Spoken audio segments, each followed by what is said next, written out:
স্বাগত ডিবিসি দেশের সংবাদে, আপনাদের সাথে আছি রেদওয়ান আহমেদ। ক্ষমতায় গেলে দেশ পুনর্গঠনের মাধ্যমে মানুষের ভাগ্যের পরিবর্তনের অঙ্গীকার করেছেন বিএনপির ভারপ্রাপ্ত চেয়ারম্যান তারেক রহমান। যশোর ঈদগাহ মাঠে জেলা বিএনপির দ্বিবার্ষিক সম্মেলনে ভার্চুয়ালি যুক্ত হয়ে এ অঙ্গীকারের কথা জানান তিনি। স্বৈরাচারের রক্তচক্ষু উপেক্ষা করে বিএনপি দেশ পুনর্গঠনের কথা বলেছে বলেও দাবি করেন। দীর্ঘ ১৬ বছর পর যশোর ঈদগাহ মাঠে জেলা বিএনপির দ্বিবার্ষিক সম্মেলন।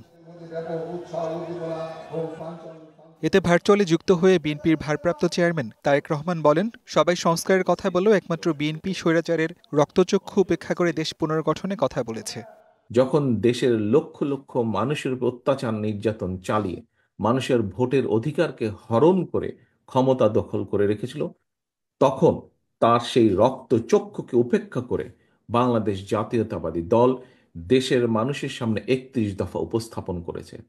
সেই স্বৈরাচারের চোখ রেখে বাংলাদেশ জাতীয়তাবাদী দল বলেছে, তোমরা দেশকে ধ্বংস করেছ, আমরা দেশকে পুনর্গঠন করতে চাই। দেশের মানুষের ভাগ্য পরিবর্তনই বিএনপির মূল লক্ষ্য বলেও জানান Tarique Rahman. DBC news desk. এখনই জামায়াত নেতা মাওলানা আজহারুল ইসলামকে মুক্তি না দিলে ৩ কোটি জামায়াত কর্মী সমর্থককে জেলে নেওয়ার জন্য প্রস্তুতি নেওয়ার হুঁশিয়ারি দিয়েছেন দলটির আমির ডাক্তার শফিকুর রহমান। লক্ষ্মীপুরে এক গণজমায়েতে ডাক্তার শফিকুর রহমান বলেন, আওয়ামী লীগ ক্ষমতায় আসার পর ২০২৪ সালের ৫ই আগস্ট পর্যন্ত যে দলের সবচেয়ে বেশি সংখ্যক শীর্ষ নেতাকে খুন করা হয়েছে তার নাম জামায়াতে ইসলামী। ফ্যাসিবাদ চলে গেলেও ফ্যাসিবাদের বোঝা এটিএম আজহারুল ইসলামের উপরে রয়ে গেছে বলেও অভিযোগ করেন তিনি। প্রতিবাদ স্বরূপ ২৫শে ফেব্রুয়ারি নিজেকে আইনশৃঙ্খলা বাহিনীর হাতে তুলে দিয়ে গ্রেপ্তার ও কারাগারে পাঠানোর অনুরোধ করবেন তিনি।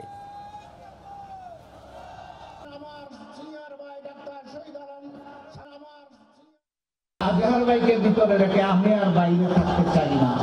আমি স্বেচ্ছায় নিজেকে আইন শৃঙ্খলা বাহিনীর হাতে তুলে দিয়ে বলবো, আমাকে গ্রেপ্তার করুন এবং আমাকে কারাগারে পাঠান।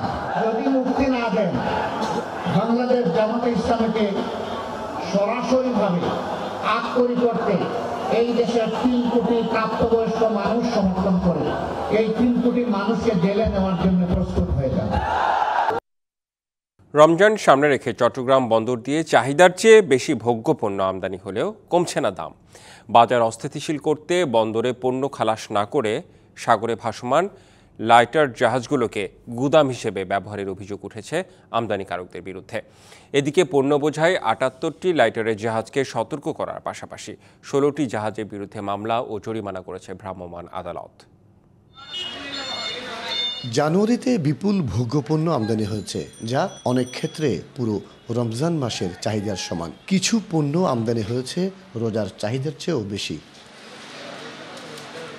রমজানে ভোজ্য তেল, চিনি, পেঁয়াজ, আলু, ডাল, ছোলা, খেজুর সহ বেশ কিছু পণ্যের চাহিদা বেড়ে যায়। তাই রমজান ঘিরে ভোগ্যপণ্যের বাজার নিয়ে শঙ্কা কাজ করে জনমনে। তবে এবার ভোজ্য তেল ছাড়া অন্য কোনো পণ্যের সরবরাহ ঘাটতি হওয়ার আশঙ্কা নেই বলে জানান ব্যবসায়ীরা।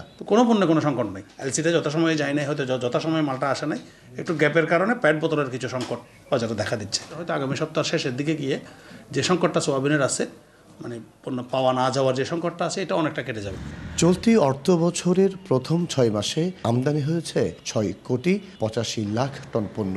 গত অর্থ বছরের একই সময়ে যার পরিমাণ ছিল ৬,৫৮,০০,০০০ টন।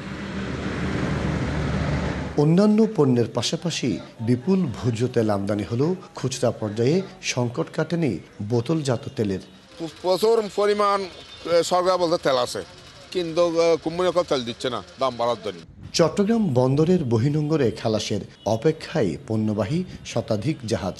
পর্যাপ্ত আমদানির পরও বেশ কিছু ভোগ্যপণ্যের দাম বাড়ার পাশাপাশি ভোজ্য তেলের সংকটে উদ্বেগ ভোক্তাদের।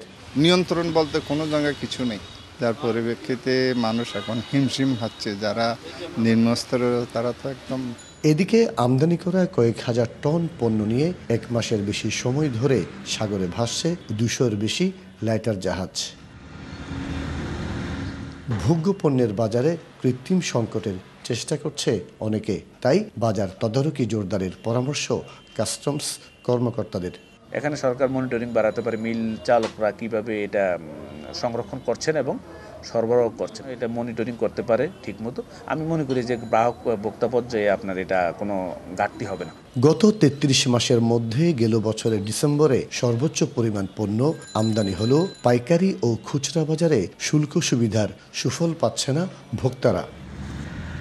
মাসুদুল হক, ডিবিসি নিউজ, চট্টগ্রাম। খুলনা প্রকৌশল ও প্রযুক্তি বিশ্ববিদ্যালয় শিক্ষার্থীদের ওপর হামলার ঘটনায় 4 জনকে গ্রেপ্তার করা হয়েছে। এদিকে পঞ্চম দিনেও 6 দফার দাবিতে সাধারণ শিক্ষার্থীরা বিশ্ববিদ্যালয় ক্যাম্পাসে মিছিল সমাবেশ করেছে। দুপুরে সাধারণ শিক্ষার্থীদের ব্যানারে এই মিছিল বের হয়। এ সময় হামলাকারীদের ছবিসহ পোস্টার দেয়ালে স্থাপন, সেই সঙ্গে বিশ্ববিদ্যালয়ের নতুন প্রশাসন নিয়োগের দাবি করা হয়। গেল মঙ্গলবার কুয়েট ক্যাম্পাসে ছাত্রদল, ছাত্র শিবির ও বৈষম্য বিরোধী ছাত্র আন্দোলনের মধ্যে ক্যাম্পাসকে রাজনীতিমুক্ত করা নিয়ে ধাওয়া পাল্টা ধাওয়া ও হামলার ঘটনা ঘটে। এতে 1.5 শতাধিক শিক্ষার্থী আহত হয়। অন্যান্য দাবির সাথে উপাচার্য, উপ উপাচার্য ও শিক্ষা বিষয়ক পরিচালকের পদত্যাগের দাবিতে আন্দোলন শুরু করে শিক্ষার্থীরা। অন্যদিকে বৃহস্পতিবার থেকে স্বাস্থ্যগত সমস্যার কথা জানিয়ে ক্যাম্পাসে অনুপস্থিত উপাচার্য।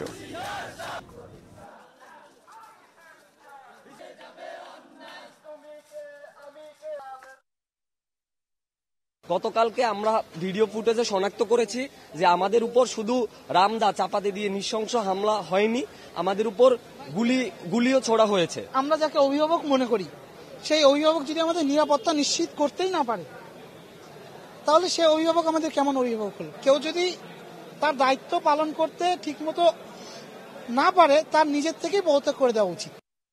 দেশের সংবাদে এই ছিল এখনকার মতো। ডিবিসি নিউজের সংবাদগুলো পড়তে ভিজিট করুন dbcnews.tv আর ভিজিট করুন ডিবিসি নিউজের ফেসবুক পেজ এবং ইউটিউব চ্যানেল। সঙ্গেই থাকুন।